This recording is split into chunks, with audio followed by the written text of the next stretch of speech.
Antes de efetivamente entrarmos na nossa aula, gostaria de orar com vocês, colocar diante do Senhor o nosso tempo aqui. Vamos orar? Pai Santo, nós te louvamos por essa manhã que o Senhor nos concede, te agradecemos por mais uma oportunidade que temos de nos debruçarmos sobre esse trecho tão importante da sua palavra, o Pentateuco. Que o teu Espírito, ó Pai, ilumine o nosso entendimento. Concede-nos, ó Deus, a tua graça e que essas verdades da parte do Senhor possam nos encorajar à fidelidade, ao entendimento da sua palavra, a um compromisso maior com a aliança que o Senhor nos inseriu. Nós te louvamos em nome do Senhor Jesus. Amém. Muito bem, pessoal. Antes de entrarmos no conteúdo dessa aula, teve uma dúvida na aula passada que não foi respondida durante a aula, que foi a respeito do levirato. O Boroto perguntou se o levirato era um exemplo de lei que entrava naquele critério de códigos anteriores que Moisés teria utilizado na composição do Pentateuco. Bom, vamos lá. Em Gênesis 38:8, nós temos o episódio de Judá e Tamar, em que, diante daquele cenário de falecimento do irmão, Judá diz a Onã: toma a mulher de teu irmão, cumpre para com ela o dever de um irmão de seu marido e dá sucessão a teu irmão. Levirato é uma palavra que basicamente quer dizer cunhado, e a lei do cunhado era que, se o seu irmão morreu sem descendência, você teria a responsabilidade de assumir a esposa dele, dar a ela descendência, e aquele filho seria tomado como filho do seu irmão, de modo que o nome dele permanecesse vivo através da descendência. E isso é anterior a Moisés, isso é anterior à lei mosaica. Em Deuteronômio 25:5, você tem a normatização disso. Se dois irmãos morarem juntos e um deles morrer sem deixar filhos, a sua viúva não se casará com alguém de fora da família. O irmão do marido se casará com ela e cumprirá com ela o dever de cunhado. Então, por aqui você tem a questão de proteger essa mulher agora viúva e desamparada, de proteger também o patrimônio, dar herdeiros e tudo, enfim, que tangencia esses aspectos.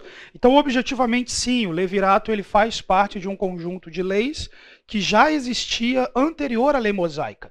Nós não temos como saber quantas leis existiam e o propósito delas. No entanto, em Gênesis 26:2-5, quando o Senhor aparece a Isaac, no versículo 5 ele diz a respeito de Abraão: porque Abraão me obedeceu e guardou os meus preceitos, meus mandamentos, meus decretos e minhas leis.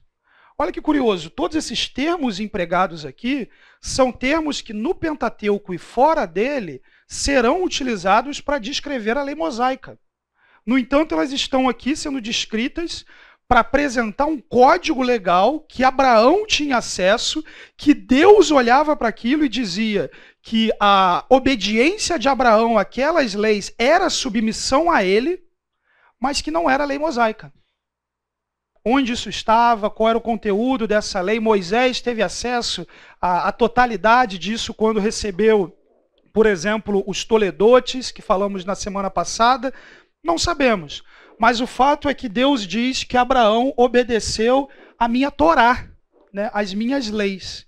Então, objetivamente, o levirato ele é um exemplo de lei anterior à lei mosaica, de conteúdo de revelação anterior à lei mosaica, que ditava o caminho do povo de Deus, orientava a respeito do caráter santo do Criador. Lembro, pessoal, que nós temos o formulário, para quem tiver dúvidas que não consegui colocar na sala. Se alguém não recebeu o material na semana passada, quer pegar, tem algumas folhinhas aqui ainda. Se puder depois no intervalo, passa aqui para trás, por gentileza. Se não, também tem no online, já está lá digital, toda semana eu vou colocar o respectivo da semana, ok? Isso dito, pessoal, hoje nossa aula versa sobre as ênfases teológicas existentes no Pentateuco, efetivamente sobre a teologia do Pentateuco. Como nós estamos falando de uma porção muito grande das Escrituras, existe um amplo conjunto de ênfases teológicas que estão presentes nessa obra. No entanto, existem algumas que ressaltam e que vale a pena efetivamente nos debruçarmos com uma atenção especial para a compreensão do todo. Se você não esteve aqui no domingo passado, não deixe de assistir a gravação da aula passada. Essas duas primeiras aulas, elas fornecem a base para quando nós entrarmos efetivamente em Gênesis, Êxodo, Levítico. Semana passada nós falamos de composição, autoria, propósito do Pentateuco. É muito importante que você saiba essas coisas, ok? Herbert Wolff diz o seguinte: quase desde o início até o fim, o Pentateuco contém uma rica reserva de verdades teológicas, abordando praticamente todas as principais áreas da teologia. O que isso significa dizer? Significa dizer que o Pentateuco demonstra com clareza uma teologia própria a respeito de quem Deus é, seu caráter, seus atributos. O Pentateuco demonstra com clareza a organização do povo de Deus, o que seria, para aquela época, um tipo de eclesiologia. O Pentateuco possui uma dinâmica apontando para o fim de todas as coisas, uma escatologia. Ele tem com muita clareza a ação do Espírito no meio do povo, uma pneumatologia. Ele apresenta, como nós exploraremos no final dessa aula, uma cristologia. Enfim, as diversas áreas da teologia se veem representadas nessa porção tão importante da Escritura. Quais são as ênfases teológicas que nós veremos então hoje? Em primeiro lugar, a mensagem central do Pentateuco. Em segundo lugar, sobre Yahvé, o Deus da promessa. Terceiro, sobre as alianças, a administração da promessa. Quarto, a lei, a vida na promessa. E por fim, a vinda do rei, o objeto, o mediador da promessa. Primeiro ponto, então, o mité. Existe uma mensagem central no Pentateuco? Mité é uma expressão alemã que significa basicamente o centro, e é utilizada na teologia para apontar aquilo que seria o centro, o eixo teológico, especialmente do Antigo Testamento, mas do Novo também. Você tem diversas discussões sobre isso. Em primeiro lugar, existe ou não existe um centro teológico em torno do Pentateuco, em torno da teologia do Antigo Testamento, mas essa é a grande discussão, o grande assunto. Selhammer diz: o problema persistente que confronta a maioria das teologias bíblicas evangélicas é a falta de sucesso em identificar a mensagem central do Pentateuco e do Antigo Testamento como um todo.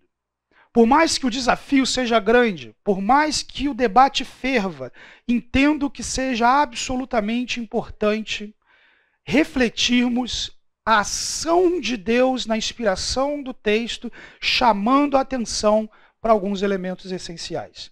Meus irmãos, especialmente o pessoal que está no fundo, nós temos ainda aqui 5, 6, 7, 8 lugares na frente, temos ainda um bocado por aqui, ali no meio também, então pode dizer para o pessoal que é só não ter vergonha de andar que acha o lugar. Aí já é. Então vamos lá. Assumindo, então, que exista um centro tanto para o Pentateuco como para a teologia do Antigo Testamento, qual é esse centro que vai definir essas ênfases teológicas? Diferentes propostas aqui, não são todas, não é exaustivo, mas, por exemplo, o domínio da humanidade, quando Deus fala em Gênesis 1, 26 a 28, esses seres criados por Deus como mediadores, governando a criação. Reino, pacto e mediador, Van Groningen trabalha com essas três ideias, pegando aquela ilustração do cordão de 3 dobras que não se rompe com facilidade, e trabalha que esses 3 elementos são o centro da teologia. Relacionamento pelo pacto, Walter Eichrodt trabalha a dinâmica de que a administração do pacto entre Deus e o povo seria o centro da teologia. Temos lugares ainda aqui, pessoal, pela frente. Eu faço pergunta para quem senta aqui, mas pode chegar. Domínio e dinastia, Stephen Dempster, novamente, relativamente parecido com Mary, mas com foco na monarquia, na questão real do progresso do reino de Deus. O concerto do Sinai, não é dos sinais, não, o concerto do Sinai. Dumbrell trabalha, ou seja, a aliança, o pacto sinaítico com uma grande ênfase. A vida pela fé, Selhammer demonstra que o Pentateuco não começa com no princípio era a lei, né, mas efetivamente decorrendo sobre a criação, a humanidade, o conhecimento de Deus, a necessidade de se confiar em Deus. Walter Kaiser e Gerhardus Voss, Desmond Alexander trabalham o conceito de promessa como a ênfase do Pentateuco e da teologia do Antigo Testamento. Essas duas últimas propostas, trabalhadas em conjunto, entendo ser uma direção bastante apropriada para a teologia do Antigo Testamento e, a partir disso, proponho como centro, como mitê para o Pentateuco, a fé na promessa de Yahvé. Por trás desses elementos, nós temos, em primeiro lugar, num livro que normalmente se enfatiza a lei, a ênfase não recai sobre ela, mas sim sobre a fé. Em segundo lugar, a promessa. E por trás disso você tem profecia, você tem pacto, você tem narrativas de confiança a Deus, uma série de elementos. No singular, porque ainda que existam pactos e promessas, eu estou falando de uma promessa específica. Yahvé, com o nome santo de Deus trabalhando dentro de uma dinâmica pactual. Como que nós vemos, então, o desenvolvimento desse mitê, desse centro, dentro da teologia do Antigo Testamento, com foco em especial no Pentateuco?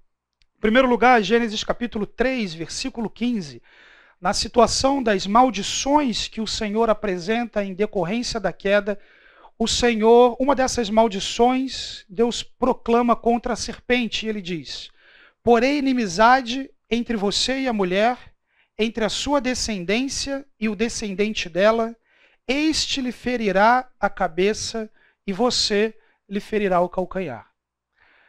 A teologia do Antigo Testamento, a teologia do Novo Testamento, e em desdobramento do fato acontecido em Gênesis 3,15, a realidade da igreja hoje é a expressão do conflito iniciado no Éden entre a descendência da serpente e o descendente da mulher no singular.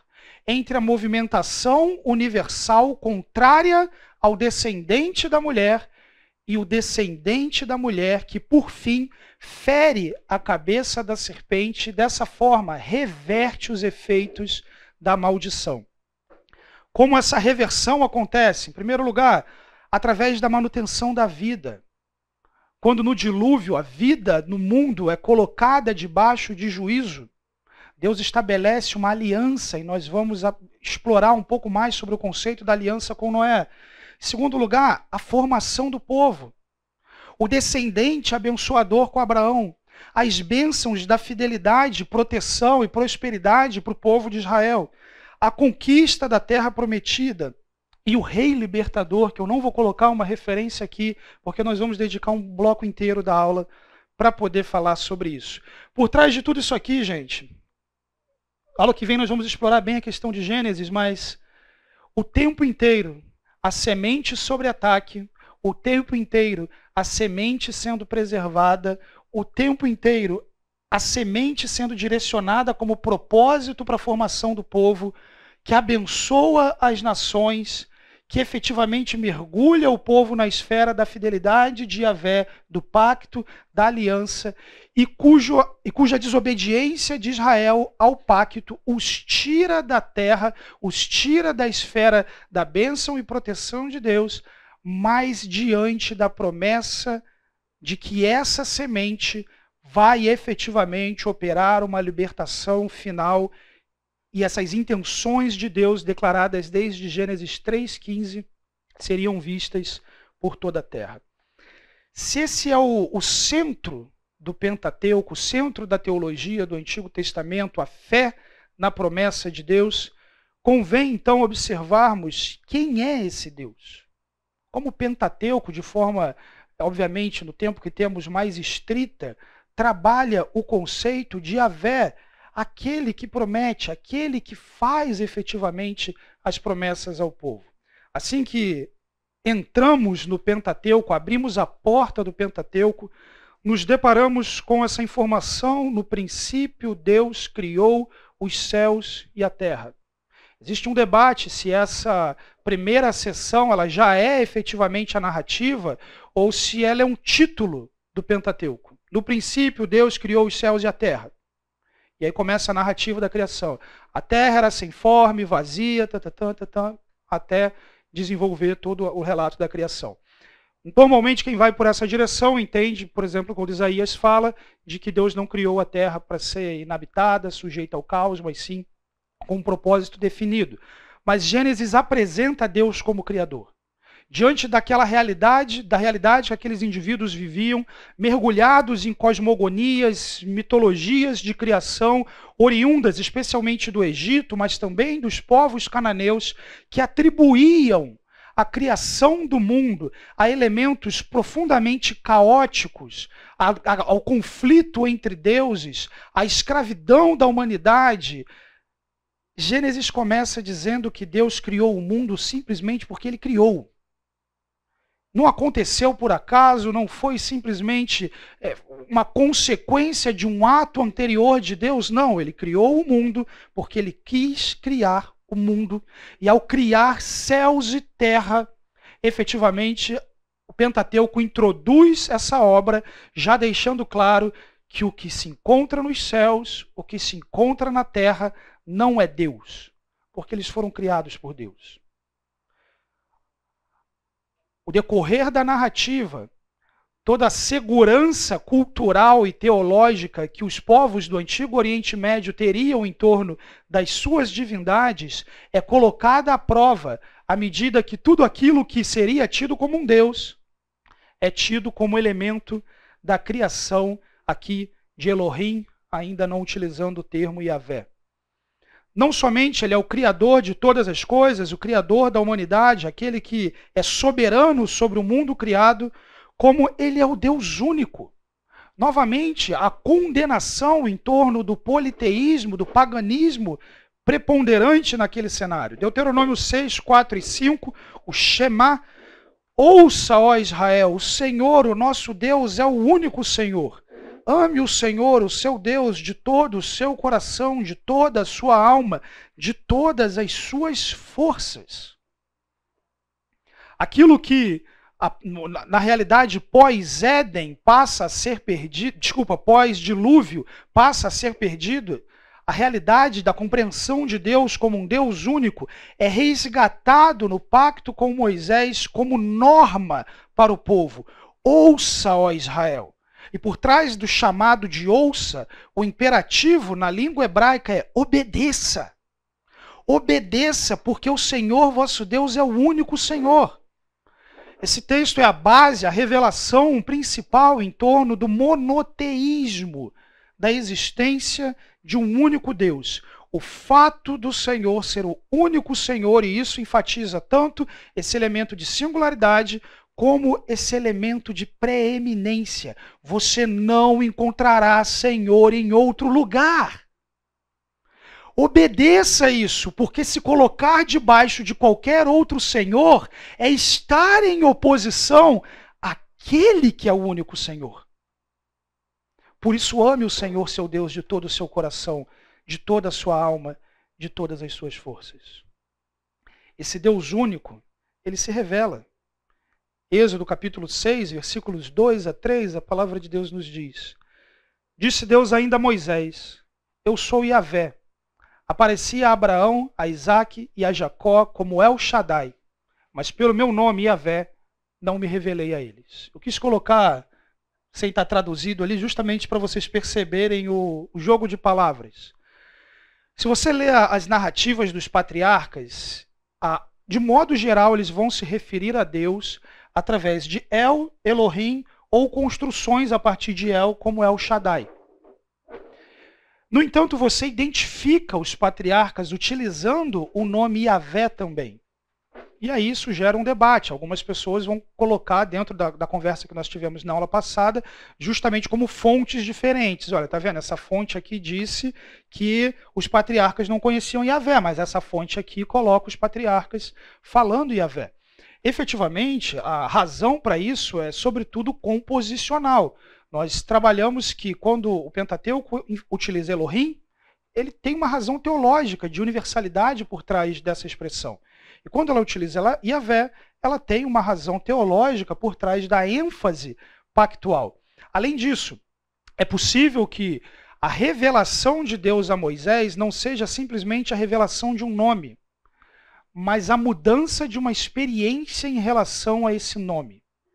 O termo no hebraico para conhecer, ele não tem simplesmente uma noção cognitiva, ter informações a respeito de, mas ele tem uma noção de relacionamento, eventualmente até sexual. Não conhecer o nome como tal implica não estar envolvido numa dinâmica com Yahvé, tal como vocês estarão a partir daqui. Ele se revela. Pois não, Fernando?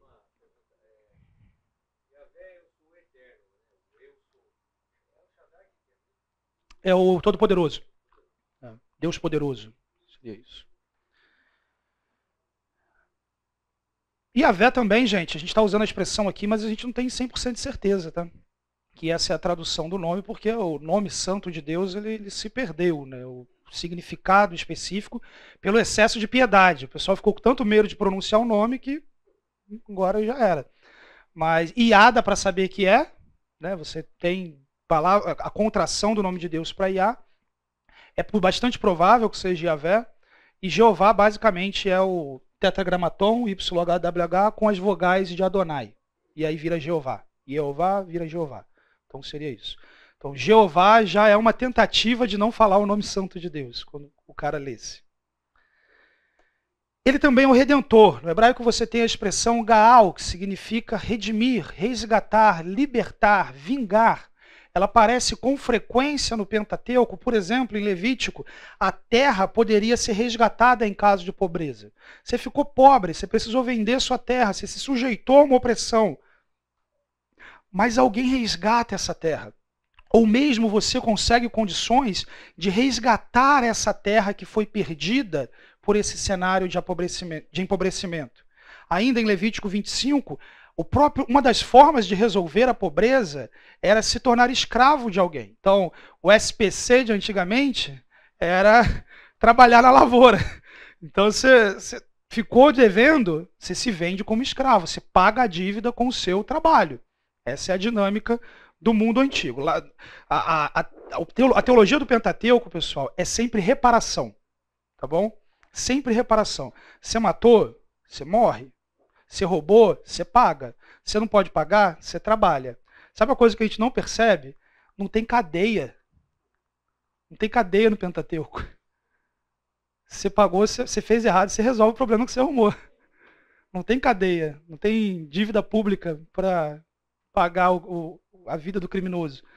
Né? Você tem que resolver. Isso é interessante, né? Na teocracia de Israel não tem cadeia. Você resolve o problema que você arrumou. Nem que seja pagando com sua vida. Números 35, 19. O resgatado seria alguém que faria vingança contra um homicida. Então, não somente o resgatador é alguém que paga o preço para reaver algo que foi perdido, mas a mesma palavra, o mesmo verbo utilizado para redimir e resgatar é utilizado para vingar. Uma das formas de justiça em Israel era dar ao direito de alguém que teve a vida de um parente ceifada por um homicida de caçar esse camarada. E ele não estaria ilegalmente, não seria ilegal a morte desse indivíduo se ele fizesse isso de fora de alguma das cidades de refúgio. Agora, se o homicida estivesse numa cidade de refúgio, ele não poderia ser morto. Mas esse indivíduo que vinga, esse indivíduo que faz justiça, ele também é entendido por Gaal, ele efetivamente está operando redenção, ele está agindo como um redentor. Dessa forma, redenção tem ligação com a compra da liberdade e vingança contra a opressão. No Pentateuco, redenção é atrelada à libertação da escravidão em relação ao povo de Deus. Deus redimiu o povo da escravidão. Eles estavam como aquele empobrecido, sem posse da terra, debaixo da opressão dos egípcios. Deus os resgata.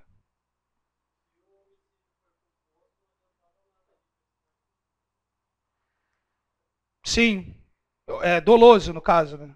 Doloso, né? Se ele teve a intenção, isso poderia ter uma dinâmica diferenciada. Isso. Deus redimiu então o povo da escravidão. Deus os redimiu da terra da escravidão. Então veja, tanto o indivíduo é tirado da escravidão, como da terra em que ele foi condicionado a viver, Deus o resgata dali. A redenção é apresentada como um cumprimento de promessas aos patriarcas. Deuteronômio 7:8 é um texto muito belo da Escritura que demonstra que Deus resgatou porque Ele quis. Não foi porque ele estava carente, porque ele queria um amigo, porque ele queria um povo para obedecê-lo, não. Ele fez isso porque ele quis.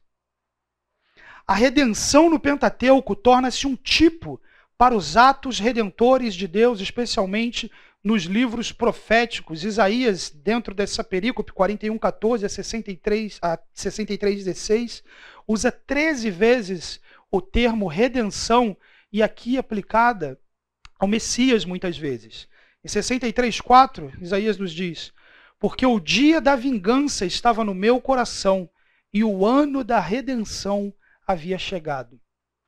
Esse texto é aquele bem forte que nós tivemos a oportunidade de estudar no curso de Salmos, relacionado ao Salmo 58, do Messias voltando da guerra com as vestes sujas de sangue, tendo derrotado sozinho todos os seus inimigos. Aquela cena, eu brinquei que era daquele filme que o indivíduo chega sujo de sangue e fala, aconteceu alguma coisa? E ele diz, fique tranquilo, o sangue não é meu. Né? Então, E, gente, um parêntese aqui. No domingo passado, o Fernando pregava sobre como nós enfatizamos o amor de Deus e ignoramos a justiça divina. Eu estou para fazer essa pesquisa, vai dar trabalho. Mas de relacionar o conteúdo de todas as profecias, diretas ou indiretas, em relação ao Messias. Do que eu conheço de Antigo Testamento, minha impressão particular é que as profecias em torno do Messias, como libertador prometido que estabelece o reino de Deus e julga os seus inimigos, são muito superiores ao servo sofredor que morre pelos pecados do povo. Ou seja, aquilo que se fala a respeito da segunda vinda é ainda mais abrangente do que aquilo que se fala a respeito da primeira vinda do Messias. É por esse pano de fundo que os autores do Novo Testamento vão entender redenção. Pois vocês sabem que não foi por meio de coisas perecíveis como prata ou ouro que vocês foram redimidos, comprados, resgatados da sua maneira vazia de viver que lhes foi transmitida por seus antepassados, mas pelo precioso sangue de Cristo, como de um cordeiro sem mancha e sem defeito. E Yahvé nos resgatou dessa condição, pagando a nossa miséria com o sangue de Jesus. Hebreus 9:12 nos diz que não foi por meio de sangue de bodes e novilhos, mas pelo seu próprio sangue que ele entrou no lugar santíssimo de uma vez por todas e obteve eterna redenção. Então, na teologia do Pentateuco, alguém era vingado contra um crime. Na teologia do Pentateuco, o pobre era resgatado da sua pobreza. Na teologia do Pentateuco, o escravo era resgatado da escravidão. O povo era resgatado do Egito. E todas essas coisas estão apontando para a realidade em que o próprio Deus, Yahvé, o libertador da promessa, se move em direção a cada um de nós na intenção de nos resgatar, na intenção de nos comprar, de nos livrar e de nos vingar. Em última instância, o Messias que nos liberta da pobreza e miséria é o mesmo Messias que vinga a causa da nossa miséria. Ele é o vingador, ele é o libertador, é a mesma palavra, ele é o resgatador. Essas promessas, esse Deus, administrando toda essa realidade, o fará através de alianças. As alianças de Deus, o pacto, será aquilo que vai administrar a relação de Deus com o povo. Isso aqui, ó. O verbo gaal, redimir, resgatar, libertar, vingar. Na teologia do Pentateuco é utilizado por vingador de sangue, aquele que faz redenção vingando, e é utilizado para aquele que resgata alguém do cenário de pobreza, opressão, escravidão.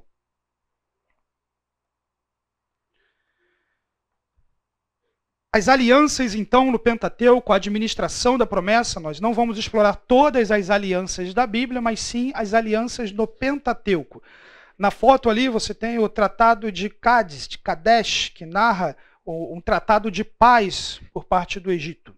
É provavelmente o primeiro tratado de paz que existe encontrado até o momento e num período bastante importante para nos mostrar como esses tratados eram organizados naquela sociedade entre o Egito e os hititas, ali no caso. O que é uma aliança, pessoal? O termo bíblico para aliança é berit, tratado, acordo, aliança, pacto.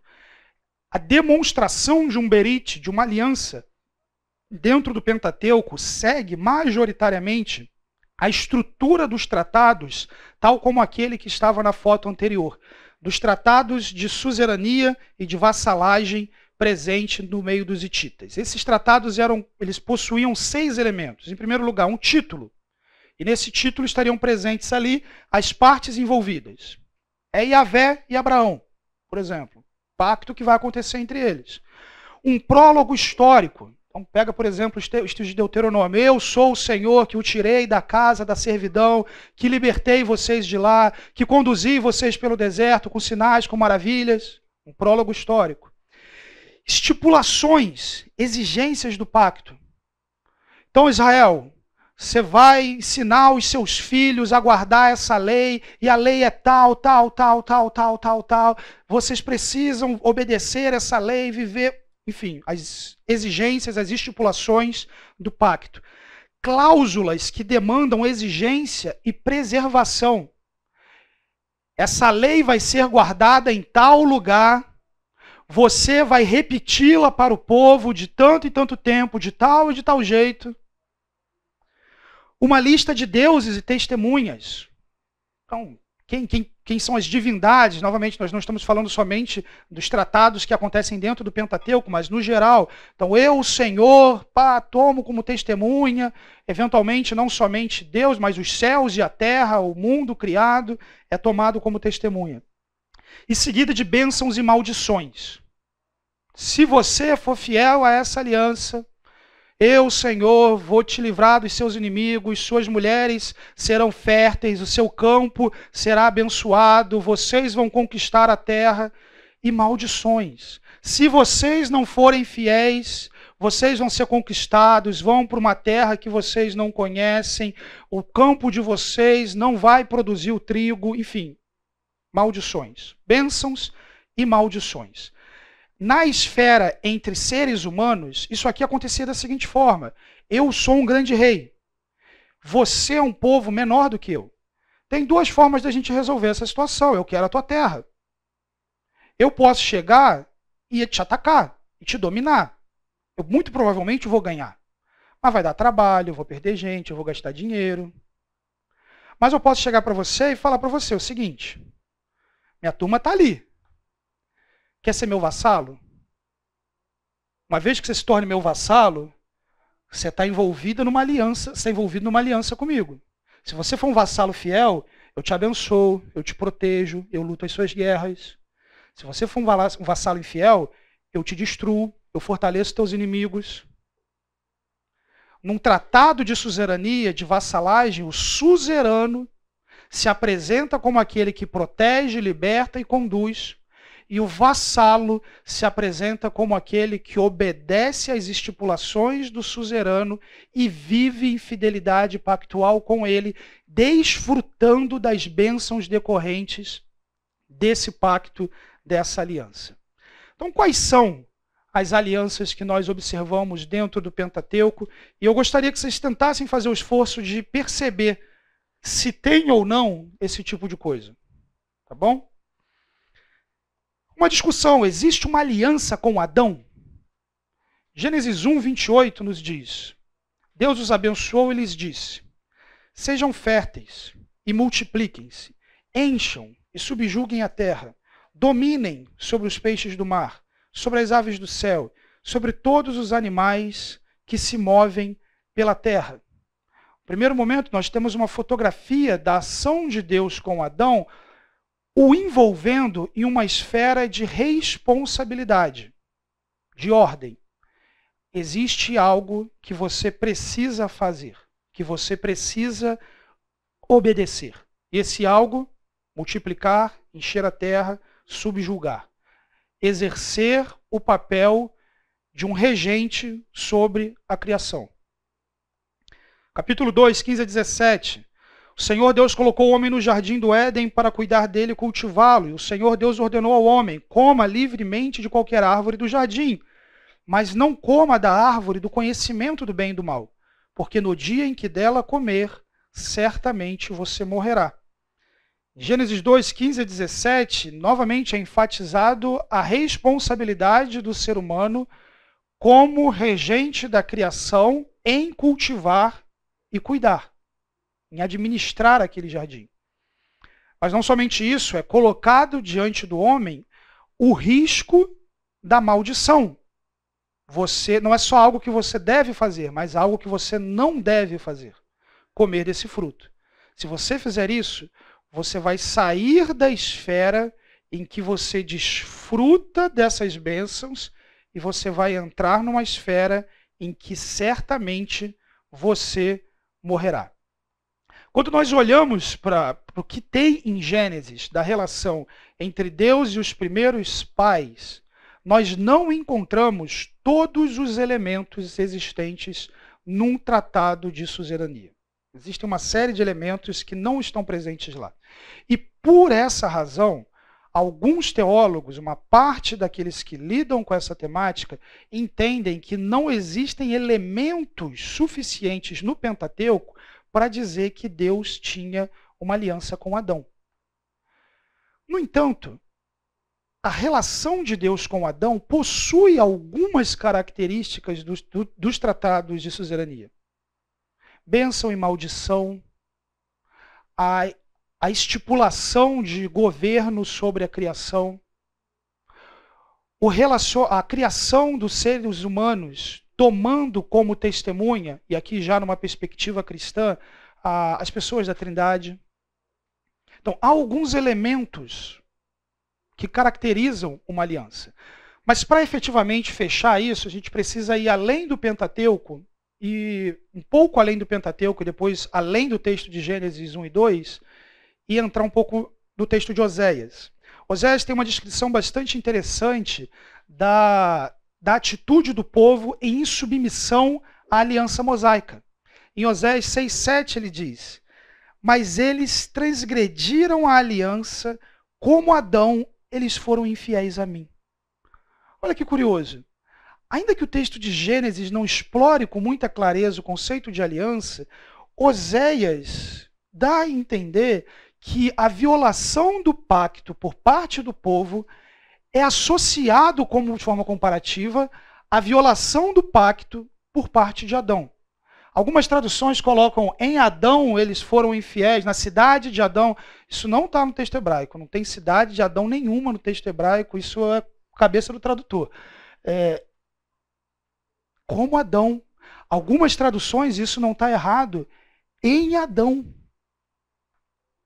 Eles transgrediram a aliança como em Adão eles foram infiéis a mim. Como Adão, eu entendo que é uma tradução melhor.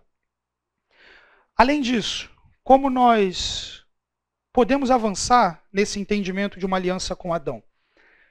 A partir de Adão, a maldade no mundo é apresentada como fluindo de forma progressiva. Você tem o assassinato de Abel por parte de Caim, o progresso dos descendentes de Caim multiplicando a iniquidade na terra, a descendência de Sete, o nome do Senhor começando a ser invocado, a mistura entre os descendentes de Sete e os descendentes de Caim, colocando em risco a promessa da semente, a preservação de uma família descendente de Sete na arca e o juízo impetrado contra o restante da humanidade. O que é a aliança edênica? Em primeiro lugar, o texto de Gênesis 1 e 2, como nós falamos, não possui todos os elementos do Tratado de Suzerania do Antigo Oriente Médio. Mas é possível observar testemunhas, estipulações, bênçãos, maldições, e é notório que os efeitos práticos demonstram uma aliança, com Adão agindo como representante pactual da humanidade e as maldições impetradas diante da sua violação. Um elemento também que corrobora para isso é o fato de que as consequências daquele representante pactual se veem vistas nos seus descendentes. No curso de Teologia Sistemática, eu comentei para o pessoal que a bênção do Evangelho é que nós podemos mudar de representante pactual através de Cristo, o segundo Adão. Mas para entender mais sobre a aliança com Adão, depois do intervalo, vamos continuar falando da aliança com Noé. Gênesis capítulo 6, versículo 18. Deus fala com Noé: mas com você estabelecerei a minha aliança, e você entrará na arca com seus filhos, sua mulher e as mulheres de seus filhos. Quando a gente olha para isso a primeira vez, parece que Deus está começando algo novo com Noé. Que ele chegou para Noé e vai fazer uma nova aliança com Noé. Noé, agora você e a sua família, a gente vai fazer uma aliança, e essa aliança vai implicar que vocês vão entrar na arca. No entanto, a palavra utilizada no hebraico aqui para estabelecer a minha aliança, ela é bastante não usual.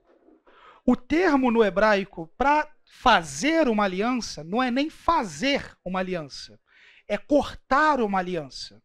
Então, sempre, na maior parte das vezes que você vê, Deus fez uma aliança, Deus cortou uma aliança. E isso já diz para você que violar uma aliança não é boa coisa. É corte. O corte tipifica, inclusive, os animais que eram cortados, apresentados como sacrifício e, eventualmente, como testemunha do que aconteceria com quem violasse a aliança. Então, normalmente, o verbo para fazer aliança é karat. No entanto, aqui, a construção é vahakmot, que não significa fazer efetivamente algo novo, senão a ideia de confirmar algo que já existia. Então, quando Deus está se voltando para Noé, ele não está simplesmente cortando uma aliança com ele. Ele está confirmando especificamente com esse núcleo familiar algo que já existia com as famílias da terra. Levítico 26, versículo 9, traduz efetivamente dessa forma, num contexto relativamente parecido. Para vós outros olharei e vos farei fecundos, e vos multiplicarei, e confirmarei a minha aliança convosco. Quais são os termos, então, da aliança que Deus está fazendo com Noé? Deus abençoou Noé e seus filhos, dizendo-lhes: sejam férteis, multipliquem-se, encham a terra. Todos os animais da terra tremerão de medo diante de vocês. Os animais selvagens, as aves do céu, as criaturas que se movem rente ao chão, os peixes do mar, eles estão entregues em suas mãos. Tudo o que vive e se move servirá de alimento para vocês. Assim como lhes dei os vegetais, agora lhes dou todas as coisas. Olha que interessante. Isso aqui está reverberando o quê? O que Deus falou com Adão. Com, nessa confirmação, uma diferença. Assim como lhes dei, ou seja, na aliança que vocês já se encontravam caracterizados, vocês tinham isso. Agora, o churrasco está liberado. Está vendo? Versículos 8 a 11. Então disse Deus a Noé e a seus filhos que estavam com ele: vou estabelecer, confirmar a minha aliança com vocês e com os seus futuros descendentes, e com todo o ser vivo que está com vocês, as aves, os rebanhos domésticos, os animais selvagens, todos os que saíram da arca com vocês, todos os seres vivos da terra. Estabeleço uma aliança com vocês. Nunca mais será ceifada nenhuma forma de vida pelas águas de um dilúvio. Nunca mais haverá dilúvio para destruir a terra. Então veja, um indicativo muito forte de que havia uma aliança entre Deus e Adão, entre a humanidade no Éden, é o fato de que com Noé, quando Deus efetivamente emprega o termo aliança, isso não é apresentado como uma novidade, mas a continuidade de algo que já existia, renovado e confirmado diante do povo. O sinal dessa aliança é o arco, efetivamente, que Deus vai colocar no céu. Só uma curiosidade aqui, gente. Em português convencionou se chamar de arco-íris, né? Que não tem nenhum problema, você não precisa parar de chamar de arco-íris. Mas Íris é uma deusa egípcia, egípcia não grega, que passava pelos céus e deixava um rastro. Né? Em inglês você tem rainbow, né? Que é basicamente o raio da chuva. E na Bíblia é o raio, é o arco. Né? Então, de certa forma, a linguagem em português descaracteriza um pouco o termo da aliança, né? O sinal de Deus, e não de Íris. Né? Mas não precisa mudar a sua forma de falar, você não está pecando por causa disso, não. Né? Chega lá no céu, perdeu o galardão porque atribuiu para Íris o sinal da aliança, né? Vai ser cortado, né? Brincadeira. Sem terrorismo, gente. Vamos lá. Segunda aliança, terceira, na verdade, né? Ou segunda, se entender a de Noé como um desdobramento da primeira. Tem lugar aqui, gente, não precisa ter vergonha, não. Versículo 9. O Senhor respondeu: traga-me uma novilha, uma cabra, um cordeiro, cada qual de 3 anos, uma rolinha, um pombinho. Abraão trouxe todos esses animais e o quê? Cortou-os pelo meio. Olha o que você tem na aliança, o corte da aliança.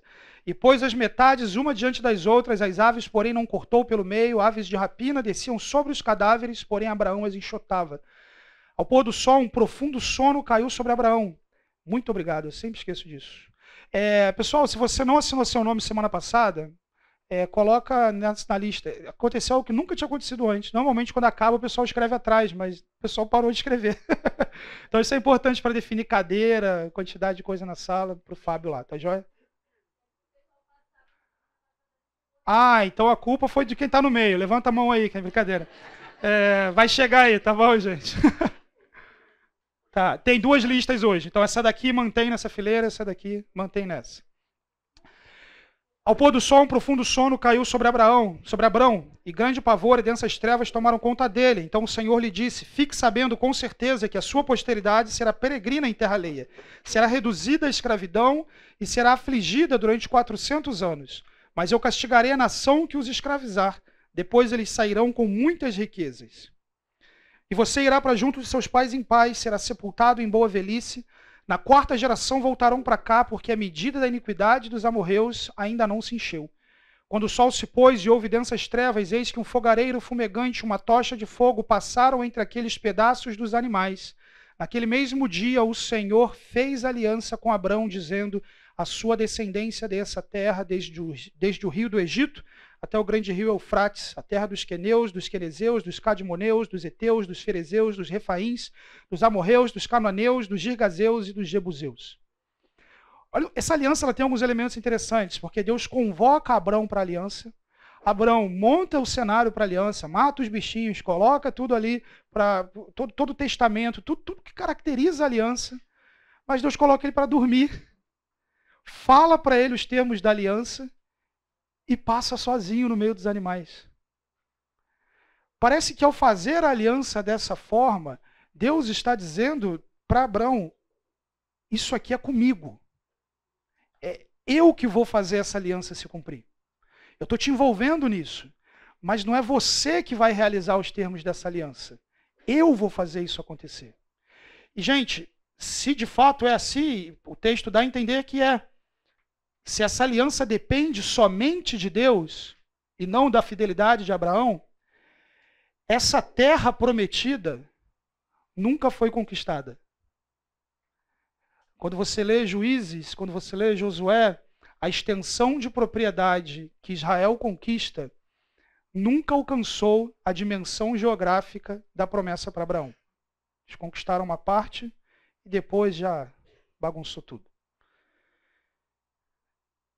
Isso aqui tem implicações escatológicas. Deixo-vos com a dúvida. O versículo 10, que fala sobre esse momento que ele partiu os animais no meio e não partiu as aves, qual seria... É provável que... Posso trazer com mais propriedade na próxima aula, mas é provável que as aves de rapina tenham relação com impureza. Entende? Por isso fica de fora do ritual. Mas posso responder com mais propriedade na próxima aula. A aliança mosaica, ou sinaítica, só para não deixar tanto na dúvida, tá, gente? Eu entendo que essa dinâmica escatológica, primeiro, está apontando para o fato de que é o descendente de Abraão e não o próprio Abraão que conquista essa terra. A semente prometida é que efetivamente estabelece o reino de Deus a partir dessa realidade sobre toda a terra. Mas se você é jovem, outubro e novembro eu dou escatologia para os jovens. Então, quem sabe a gente não toca nisso.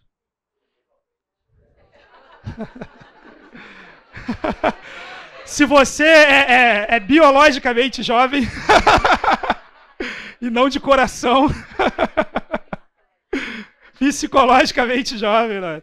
Se você está debaixo do ministério do Tutuí, frequenta o Connect, brincadeira, vamos lá. Aliança com Moisés. A aliança mosaica ou sinaítica apresenta um desenvolvimento progressivo das alianças anteriores. A partir da libertação da escravidão no Egito, a aliança mosaica é caracterizada pela intensificação da revelação divina. Aqui, a partir dessa realidade, tem muita revelação. Você tem o nome de Deus, as constantes teofanias de Deus aparecendo de várias formas diferentes para o povo, os mandamentos dispostos com maior clareza, as instruções, o sacerdócio, o tabernáculo, a celebração da Páscoa e outras festas. Enfim, um grande desdobramento de ações. E uma aliança, pessoal, que ratifica a lei, mas que é baseada na graça de Deus. Porque o tempo inteiro a lei vem da movimentação graciosa de Deus, de escolher um povo, a começar por Abraão, de escolher um povo, de mover-se em libertá-lo, resgatá-lo daquela condição e lhe dar mandamentos. Mandamentos que têm como intenção, como veremos, não trazer um legalismo sobre aquele povo, senão inseri-los na administração da vida na terra prometida e apontar para a necessidade do resgatador. Deuteronômio 7, 7-8, o Senhor diz: o Senhor não se afeiçoou a vocês, nem os escolheu por serem mais numerosos do que os outros povos, pois vocês eram o menor de todos os povos. Mas foi porque o Senhor os amou e por causa do juramento que fez aos seus antepassados. Por isso, ele os tirou com mão poderosa e os redimiu da terra da escravidão, do poder do faraó, rei do Egito.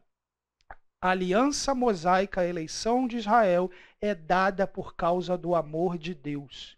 É dada por causa da promessa, do juramento. E não pelo desejo de Deus de ver um monte de gente obedecendo uma tábua vazia, mas sim pessoas que desfrutem de vida inseridos no pacto, na aliança. Que lei é essa? A vida na promessa, a administração da vida na promessa. Como livro da lei, a observação e as instruções apresentam uma importante ênfase no Pentateuco. Guardar a lei, como vimos, era a contrapartida do vassalo dentro do tratado de suzerania. E aqueles envolvidos na aliança se encontravam debaixo dessa autoridade e ordenança. A lei, então, sistematiza a vida que está direcionada para a promessa. Aquele que não cumpre a lei, no contexto do Pentateuco, está dissociado das intenções da promessa. Está colocando o povo de Deus em risco. Está agindo contra a semente prometida e associando-se à descendência da serpente. O que o livro da lei, então, nos mostra? Ele revela o caráter justo, santo de Deus, o alto padrão da santidade divina. A obediência à lei demonstrava a garantia de permanência na terra prometida. A desobediência implicava em perder o acesso à terra. Oferecia uma vida distinta dos demais povos, a qual os outros povos diriam: quem tem um Deus que nem o Deus de Israel? Quem vive que nem esse povo vive? Viabilizava saúde para a nação. Deuteronômio 23, por exemplo, fala sobre a necessidade de você fazer as suas necessidades fora do arraial, enterrando inclusive aquilo. Ainda outros diversos códigos que implicam em proteção da comunidade. Normatizava o culto em Israel, toda a ação dos levitas, dos sacerdotes, do tabernáculo, da purificação, da preparação, enfim, tudo que dizia respeito ao culto. E organizava a sociedade civil. Então, como exemplo, o texto de Números, que já falamos um pouco aqui, sobre cidades de refúgio, vingador, como que você age em determinadas circunstâncias, como que a sociedade está organizada. Então, quando nós olhamos para a lei de Deus, nós vemos uma matriz de assuntos muito amplos que são cobertos. Desde questões de moralidade muito clara, até questões que podem não ser tão claras assim para a gente. O que levou algumas pessoas a pensarem em tipos de lei. Normalmente, 3 tipos de lei. Lei moral, lei civil e lei cerimonial. Lei moral como aquela que demonstra a moralidade de Deus, o caráter de Deus. Lei civil, aquela que normatiza a vida em sociedade. Lei cerimonial, aquela que normatiza o culto, o sacerdócio. Normalmente, quem entende assim vai dizer o quê? Lei civil, diz respeito à teocracia de Israel, não continua. Lei cerimonial apontava para Cristo, não continua. Lei moral, todos nós continuamos precisando obedecer. Embora isso seja muito didático, ajude a entender, você pega essa visão desse jeito, você consegue lidar com maior facilidade, eu acho que tem alguns perigos. Primeiro, toda a Torá é a lei de Deus. Não existe distinção entre tipos de lei no Pentateuco. Não vem com nota de rodapé. Faça tal coisa, nota de rodapé, lei moral. Ou seja, você assume o papel de dizer o que da lei de Deus é moral, civil ou cerimonial. O que da lei de Deus continua ou não continua por esse critério. Toda a Torá é lei moral, à medida que carrega princípios eternos que testificam do caráter de Deus. Será que não tem aspectos morais no sacerdócio e no culto? Será que não tem aspectos morais por trás das questões civis e sociais? Entendo que sim. Por essa razão é perigosa a divisão tríplice da lei. No entanto, determinados aspectos práticos da lei foram de fato descontinuados na primeira vinda de Cristo. Ao lermos hoje o Antigo Testamento, a lei continua testemunhando a vontade e o caráter de Deus. Então, ao invés de olharmos para a lei, isso aqui é civil, não me interessa. Isso aqui é cerimonial, não me interessa. Eu tenho que olhar para a lei de Deus como a lei de Deus e entender qual o princípio eterno que essa lei aponta.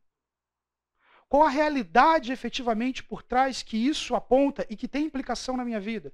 Será que, por exemplo, as leis que dizem respeito à saúde não demonstram um aspecto da moralidade divina, da preservação da comunidade e da minha responsabilidade em agir de forma a preservar o meu próximo? Isso não é moral? Algumas leis, por exemplo, 3 vezes no Pentateuco você tem um mandamento para não cozer o cabrito no leite da mãe. Tem uma discussão sobre o que isso quer dizer. Algumas pessoas falam que é crueldade. Outras que era algum tipo de ritual idólatra. Um indivíduo fala que isso é uma linguagem poética contra o incesto. Efetivamente, o sentido é disputado, mas me parece que o aspecto moral dessa lei é a ação de Deus presente no Pentateuco de condenar veementemente a mistura entre vida e morte. Aquilo que é o primeiro contato que esse animal tem com a vida, mamar o leite da sua mãe, se torna um instrumento da sua morte. Você tem uma série de leis que proíbem mistura de vida e morte. Você não pode nem tocar num cadáver. Vida e morte é coisa séria. Aí a gente olha para isso e fala, isso aí é cerimonial, não diz respeito nada para mim.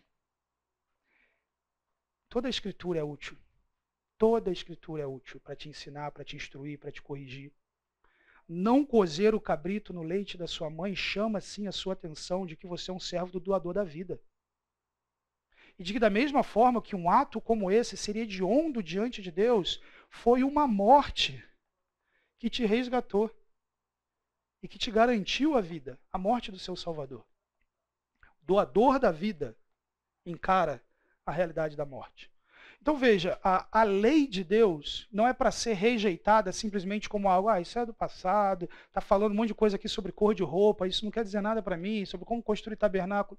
Toda a lei é importante, porque toda a palavra de Deus é importante. O problema é que às vezes a gente é um pouquinho preguiçoso, a coisa não está mastigada ali e a gente não se interessa. E quando a gente não se interessa em conhecer a palavra de Deus, nós perdemos aspectos da palavra de Deus que, como a Bíblia nos diz, são úteis. Parte final da nossa aula, pessoal, e aquilo que eu gostaria que vocês saíssem daqui bem na cabeça. A grande ênfase do Pentateuco, a vinda do rei, o mediador da promessa, mediador e objeto da promessa, que vem nos últimos dias. No geral, o Pentateuco está estruturado da seguinte forma. Narrativa, você tem um grande bloco de narrativa, e eventualmente com pequenos blocos de narrativa no meio ou antes. Depois da narrativa, você tem uma poesia, um canto, alguém declamando alguma coisa, você tem uma estrutura poética, e depois você tem um epílogo, um comentário final a respeito daquilo que aconteceu. Então, o Pentateuco, ele, no geral, ele praticamente inteiro está organizado assim. O que foge disso são códigos de leis. Então, eventualmente, por exemplo, entre uma coisa e outra, você tem um código de lei aqui inserido. Tá bom? Alguns códigos legais que nós temos, que existem no Pentateuco, nós vamos explorar nas aulas específicas dentro de cada um dos blocos do Pentateuco, mas essa é a macroestrutura do livro. E eu não sei se isso já martelou na sua cabeça, mas o que eu falo bastante, continuo falando, a estrutura revela a teologia. Quando o autor bíblico estrutura o livro naquela mentalidade do Antigo Oriente, ele tem a intenção para aqueles leitores e ouvintes originais que estão mergulhados naquela cultura, de que quando lidarem com essa estrutura, seria como que uma série de setas apontando para aquilo que é a ênfase que quer se dar. A estrutura mostra para onde vai, para o que você tem que prestar atenção, qual é a intenção do autor dessa obra. Dentre essa macroestrutura, existem 4 blocos maiores. Você tem diversos blocos menores de narrativa, poesia e epílogo, mas existem 4 blocos maiores. E dentre esses 4 blocos maiores, 3 deles enfatizam a vinda do rei nos últimos dias.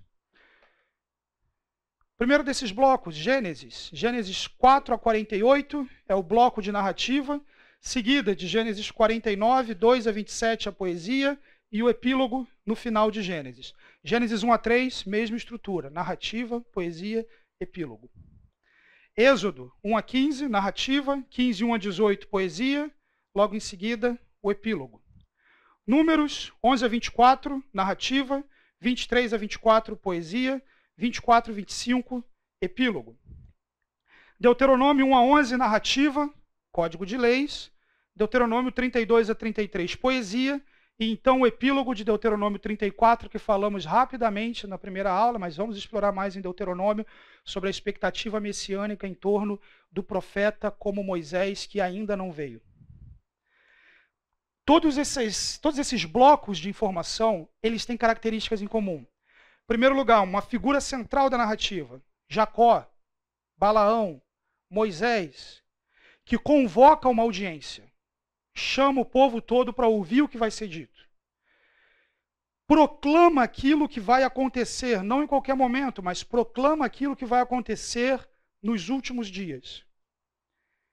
Registrado no mesmo gênero literário, a forma de construir o texto é muito parecida, a forma de fazer a poesia é muito parecida, com semelhanças léxicas, sintáticas e temáticas. Então, em comum, imagens de leão, por exemplo, como o leão de Judá, julgamento, de que essa figura que surge nos últimos dias, os povos o obedecem, de que a sua ação é caracterizada pela eternidade, o cetro não se apartará.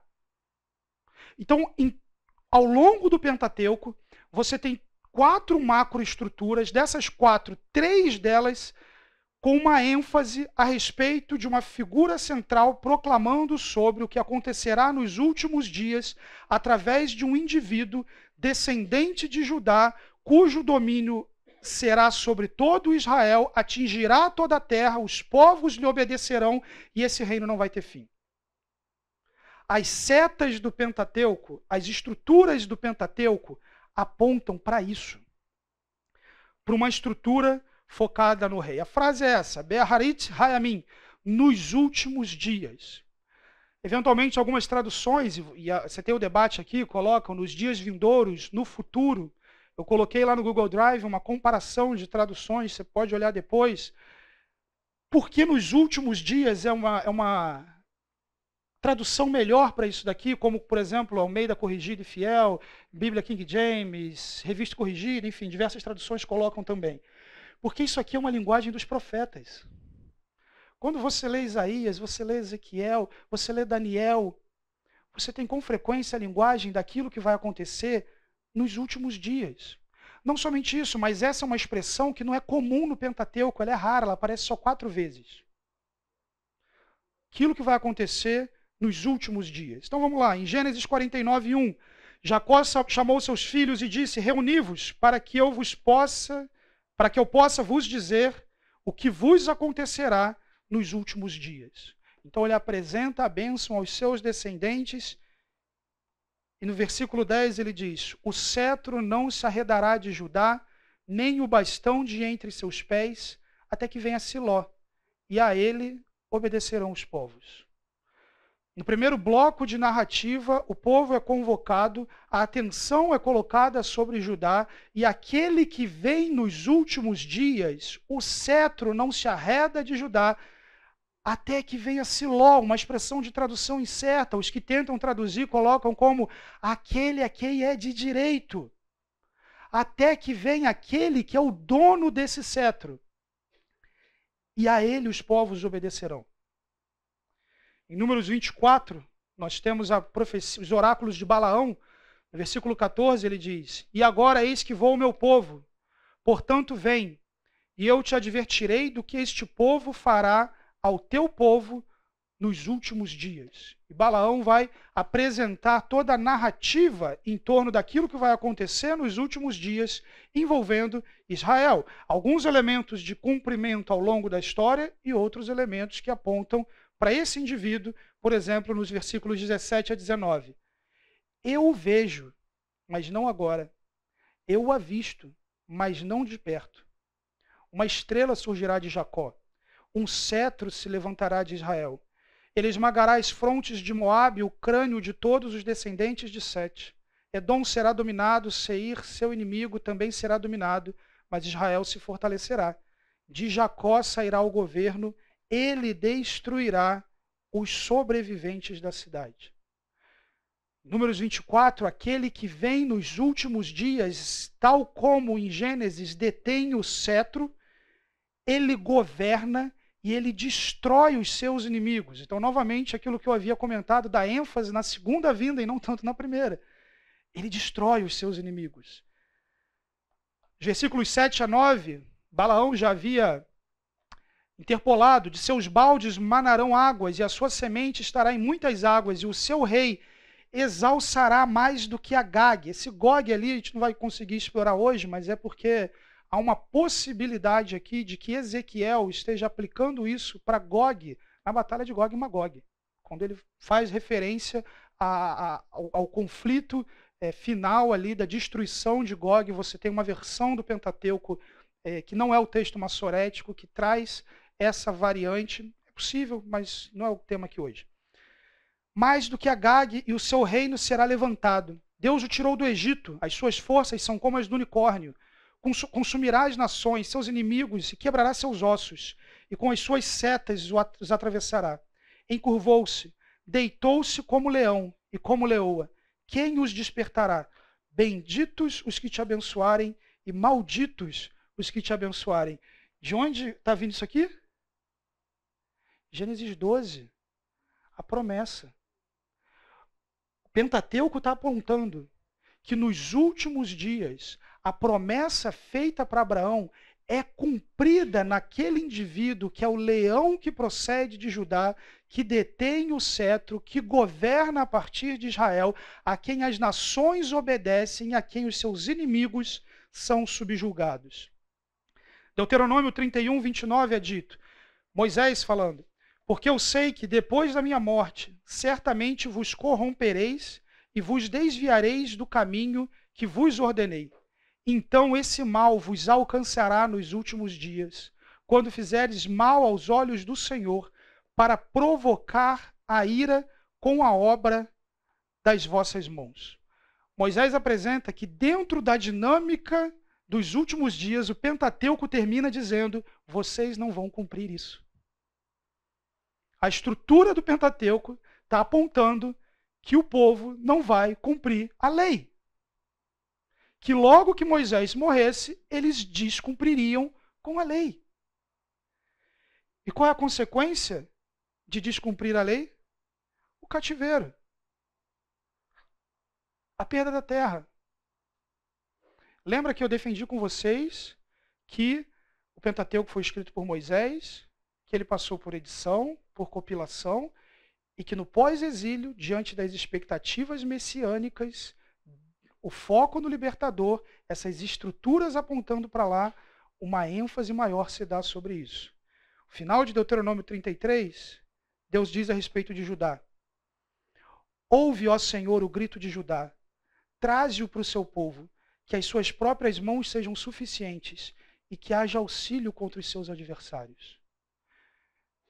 Em Deuteronômio 32, Deus diz que o povo vai descumprir o Pentateuco.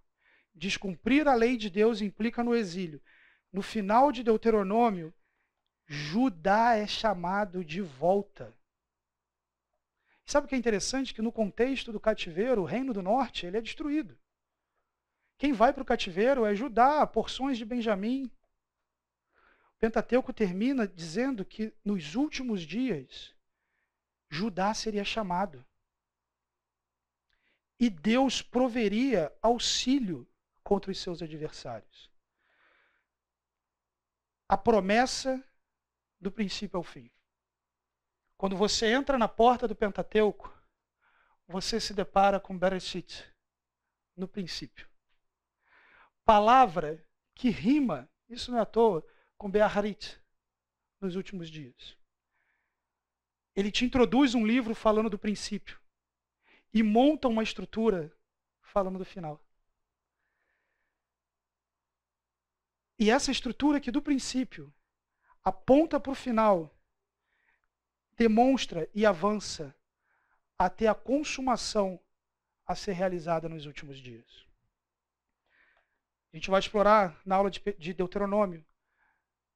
Mas esse povo que descumpre o Pentateuco, que é levado para o cativeiro, que Judá é chamado, se depara com Deuteronômio 34, encontrando-se com o profeta como Moisés, profetizado em Deuteronômio 18, que não tinha chegado ainda nos dias em que o Pentateuco foi fechado, mas o Pentateuco encerra basicamente da seguinte forma. Você pensa o seguinte: esses indivíduos receberam esse Pentateuco, eles estão olhando para isso e eles estão dizendo, ele não veio.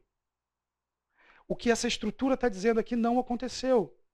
E agora o texto está dizendo que Judá seria chamado de volta para o seu povo, e a gente foi chamado de volta para o nosso povo. E agora ele termina o Pentateuco dizendo, nunca se levantou um profeta como Moisés. Vocês ainda precisam esperar esse Messias. Os olhos de vocês precisam se voltar para o Redentor. Os olhos de vocês precisam se levantar para aquele que efetivamente cumpre a aliança, o pacto, a promessa. Os olhos de vocês precisam se voltar para a semente prometida da aliança.